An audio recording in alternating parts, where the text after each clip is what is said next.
What's Up Wednesday is back. It has been far too long, and we're on one screen. I know, weird. We're usually on I'll be separate. honest with you, I'm having technical difficulties with this hot piece of garbage that I got over here. You need a new laptop. It's fine.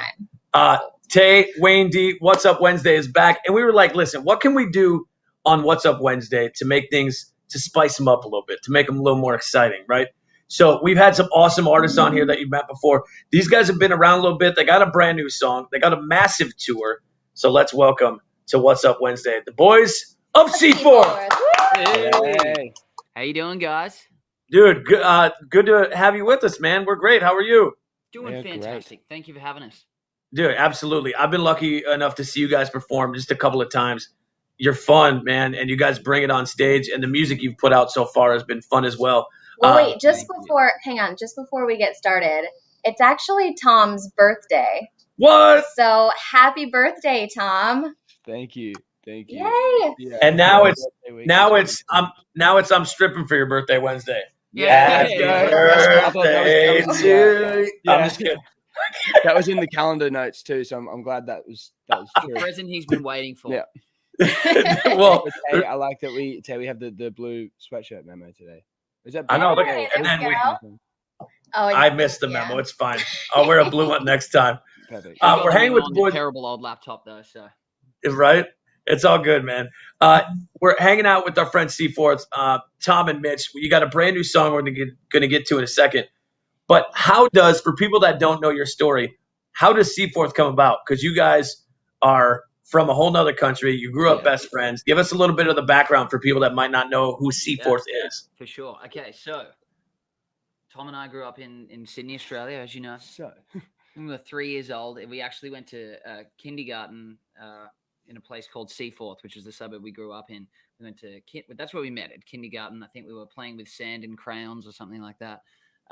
Then we went on to play for the Seaforth Soccer Club under 6 Magpies. We have photos of us as kids, which was classic. And that's kind of where our career peaked at that age. It's kind of just been downhill from there. Right.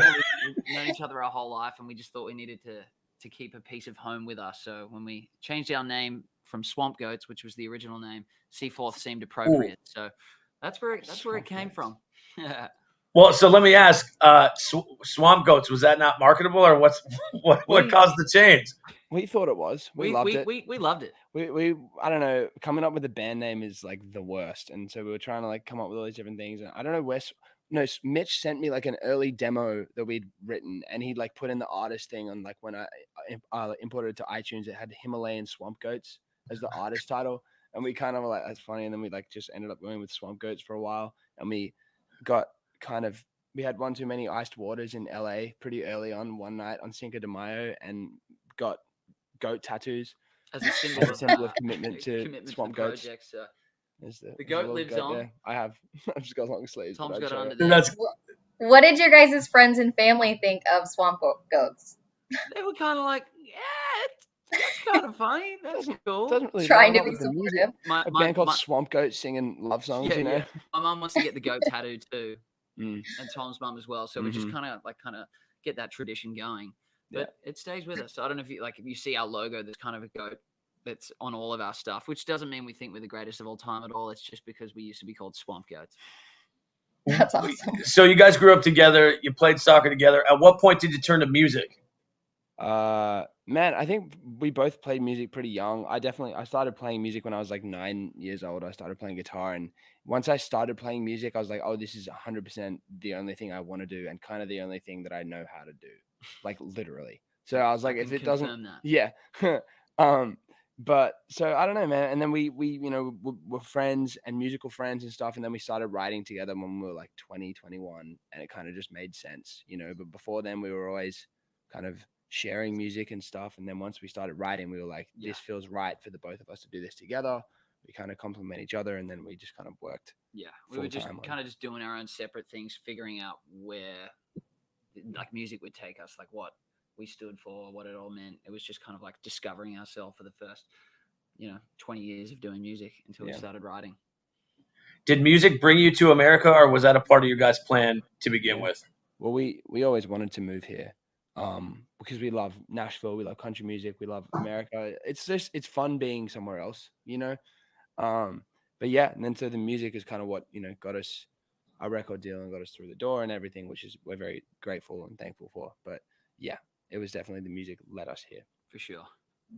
Has there been a moment here in Nashville where you're just like, wow, I can't believe we're here doing this. This is crazy. I feel like I have them all the time. A little remote. Last night we played the Opry for the second time, and it was like Tom's birthday night.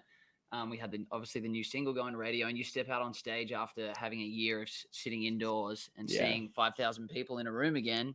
Yeah. That's when you pinch yourself and go, we're really out here. We're doing it. Yeah. Wow. Having 5,000 people sing happy birthday to you is pretty crazy. Oh, that's so cool. Well, I don't know if I don't know if it's as special, but look at, there's a happy birthday banner. How do we not see that? Oh, I love that. Yes. If you are watching us on whatever Facebook page you got pulled up right now, you got any questions for the guys at Seaforth? If you've seen the guys at Seaforth live, you want to check in, feel free to do that in the comments because we can pull them in as we're talking live. Signing a record deal is a dream, right? You could make your music, you could move from home to the U.S., you could get to Nashville, but like without the record deal, it's kind of just a hobby. When did the record deal come along for you guys?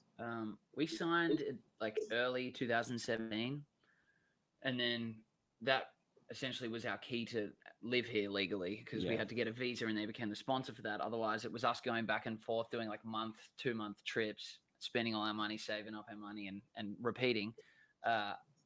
And then 17, we managed to get a deal with Sony, which was incredible, and that was like the main moment where it's like, this is real. Like we're moving, and it's happening. We're going like full force with this. So it took about 6 months for the visa process to go through. We assumed we'd be back in like 5 weeks, so we canceled all out. We were playing like cover gigs, weddings, and bar gigs, like flat out to save money, and we canceled all of them when we got the deal. We're like, we're gonna be back in 6 weeks. It's gonna be amazing. And then 6 months rolled by. As they were trying to figure out the visas after we did a farewell show, and it got to a point where everyone's like, did they lie about this deal? Is this actually kind of actually leaving? So we had to rebook some wedding gigs and pub gigs and play up until the day that we moved, but we got it all sorted. And we moved in at the end of 2017. So your recent song Breakups, that was the second most added single to radio just recently. That's massive. Tell us how Breakups came about.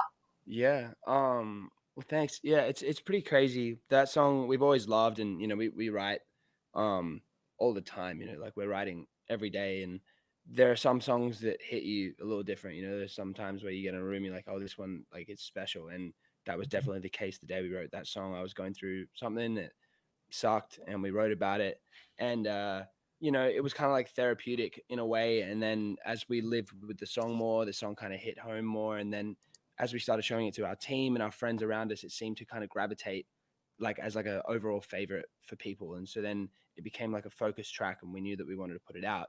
But then quarantine hit last year, and we were like, oh, well, we don't know what to do, whatever. And then we decided to just produce it ourselves at the house here. And that was really cool. It was like a kind of a test, but also like it was exciting because it's the first thing that we produced by ourselves. And so now it's like we want to just do that from now on. But to put the song out and see the reaction it's had so far has been really special. And we're seeing a lot of people's breakup stories and stuff, and to see that it's such a universal subject that everyone kind of has felt and gone through is like really cool. So yeah. More on the single in a minute. We're going to take a couple of questions off of Facebook. We got Tom asking who inspired you guys, but Mackenzie is also asking what made you guys want to sing. I'd imagine this might be similar. So let's start with inspired. Who makes you guys want to do your thing, man? Who's somebody that really was like, for you, like, I could do that? Yeah. I mean, growing up in Sydney, Australia, the music that we would listen to was so broad, and I feel like we were listening to everything from like Fleetwood Mac, AC/DC, Michael Jackson, Stevie Wonder, to name a couple. But it wasn't until I feel like for me, really, when I started like getting inspired to like songwrite and do music was an Australian artist, Missy Higgins. She's a singer-songwriter. That was like the first album I ever bought, which then grew into our long lost uncle Keith Urban.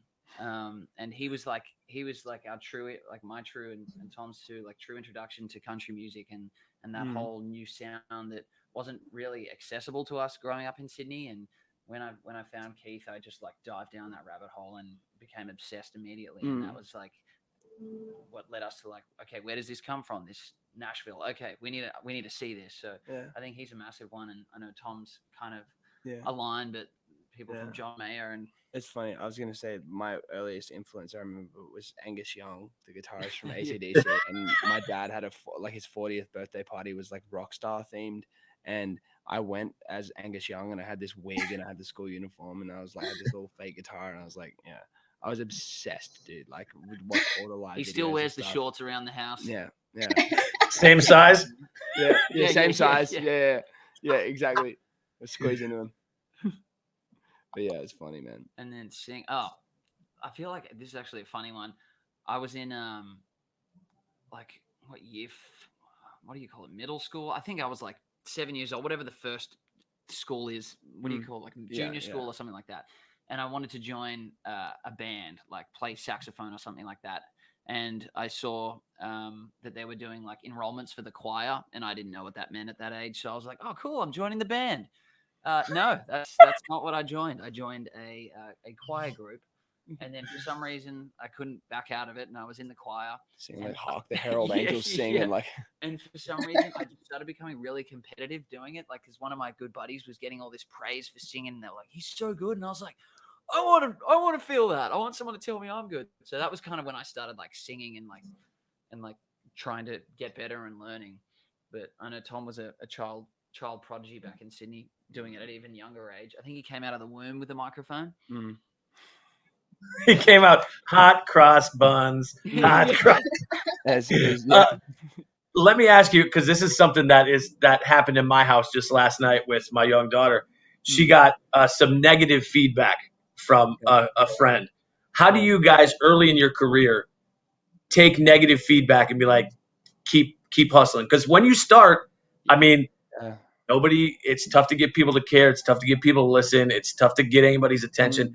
How do you remain positive? I mean, you stayed positive because we're talking to you now and you have a record deal in Nashville. How do you stay positive? Yeah, I definitely man, when we were in high school, I got bullied like really bad, like because I was singing and stuff. And like Mitch says, like, but I loved music and I loved and so I'm not sure what it is that your daughter's getting the feedback on, but it's like I was around people that weren't maybe like understanding what I was trying to do, and these kids, and I feel like kids get like jealousy or they get competitive and different things. And there's this like thing in Australia called tall poppy syndrome, where like, I don't know if you all have heard of that, but it's like, I was lucky to be doing a lot of things as a young kid, like on TV and different things, but it's like the poppy that like rises, the others try to like take it down kind of thing. Okay. I don't know. It was like definitely something that I dealt with when I was younger a lot. And I feel like it is that sense of jealousy where they're like, oh, that's something that not many people are doing. We were like the singers of the school, I guess. So the people like to bring down people like that. I take it as fuel. I love it. Yeah. Someone says something you can't do or that, and you're like, all right, well now I'm going to do it even better now. Yeah. So I just use it as fuel. Yeah. We go to our buddy Danny Clough. How does it feel when you hear your songs on the radio for the first time? Yeah, man. It's amazing. Yeah. We literally had this experience like last week where we were at some event and we did an interview earlier in the day that we assumed was for like a podcast. And then Mitch was leaving the event and he turns on the radio and he's driving separately to me. And he texts me. He's like, dude, our interview is on radio right now. And I was like, oh, what? And so I like ran to my car and I turn it on and I hear my voice like talk. And I was like, oh, wow. And then the interviewer was like, oh, we're going to play the new single Breakups now by Seaforth. So, for the first time or whatever. And dude, it like literally, I was a mess. Like I just was like bawling, dude. Like I just started because it was like there was so much weight behind the song and the story and how it came about and the last 12 months, obviously, and just everything. It was just like, dude, it's like so special. And we didn't really expect to hear it either. So it was I was just flicking through stations and happened to start right on when the song started. So yeah, really incredible. When was like the first time ever you heard yourself on the radio? I mean, separate to Seaforth, I remember being in a young band and hearing it on like our local, like, I don't even know what you'd call it, some AC station or like just like easily, I don't even know. And I was like, ah! And at that age, I'm like, I'm famous, yeah.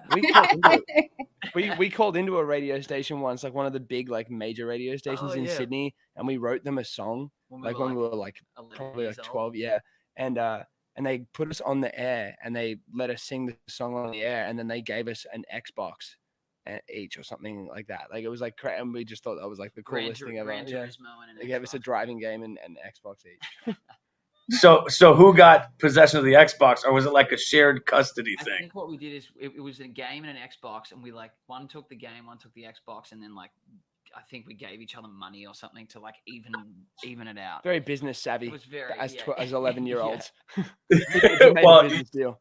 Good thing it stayed that way as you made your move to Nashville. As we were saying, the new single is called Breakups.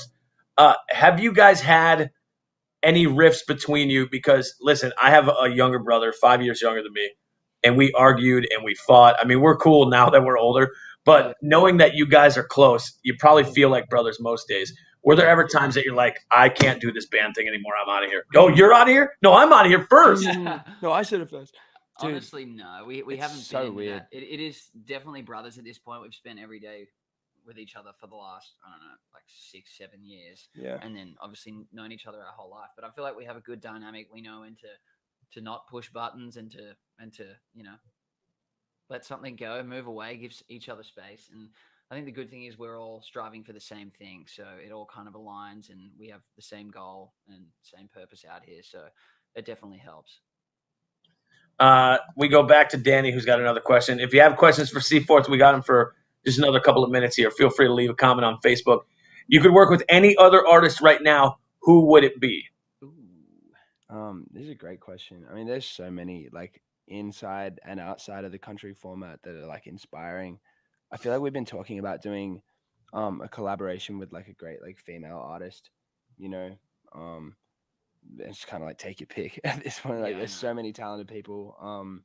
Our buddy Ingrid Andress is super talented. It'd be cool to do something with her. Yeah, absolutely. Or I mean, obviously like Casey Musgraves or someone would be sick. I don't know. I like, I have this like list of just like, I was like, this would be amazing. Yeah, it depends on the songs. We are trying to like look for some collaborations right now on a couple things. So yeah, we're working on one collaboration that is looking like it's going to come through, and if so, it could be pretty. It'll be pretty interesting one. Yeah. It'll bring back some memories if we get this through. Oh gosh. Oh, I wonder who. That's a tough one. Yeah, now you got. So I hope broad. this is something that's in the works because it's so like you Left. wouldn't think of it at all. Ooh, But that's exciting. the first thing that comes to mind, and obviously you can't. I understand you can't say yes or no, but the first thing that comes to mind for some reason is you're like you would never guess. Well, Elton John was just announced at Nissan Stadium today. You imagine if we did a song with Elton John, dude. The boys. I will say it's not Elton. That would be cool. Well, you mentioned John Mayer earlier. Oh man, I mean that's a dream. That's like a dream collaboration. Like that would be amazing.